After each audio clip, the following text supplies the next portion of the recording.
नमस्कार मंडळी, पैठणी हा महाराष्ट्रातील साड्यांचा एक पारंपरिक प्रकार आहे। हा साडीचा प्रकार महाराष्ट्रासह देशभरात महिला अभिमानाने नेसतात। पैठणीतील अनेक प्रकार आहेत। कोणत्या प्रकारची पैठणीला काय म्हणतात ते आज आपण पाहणार आहोत। कलांजली पैठणी त्यांच्या साड्यांची गुणवत्ता आणि अस्सलतेची खात्री देतात। या साड्या हातमागावर विणलेल्या असतात।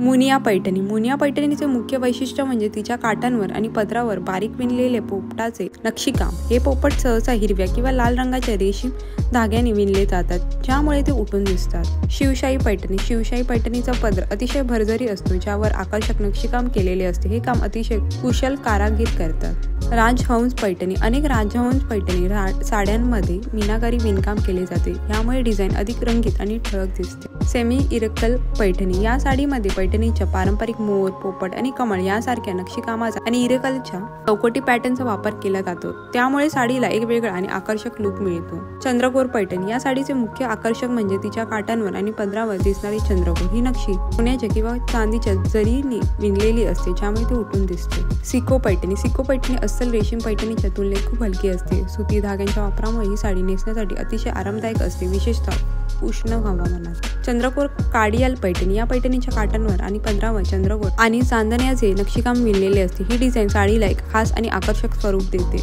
नारायणपेठ पैठणी। नारायणपेठ साडीची मुख्य ओळख म्हणजे तिच्या पदरावर आणि साडीच्या मुख्य भागात लहान किंवा मोठ्या चौकड्यांचे नक्षीकाम। हे नक्षीकाम विणकामातच तयार केले जाते।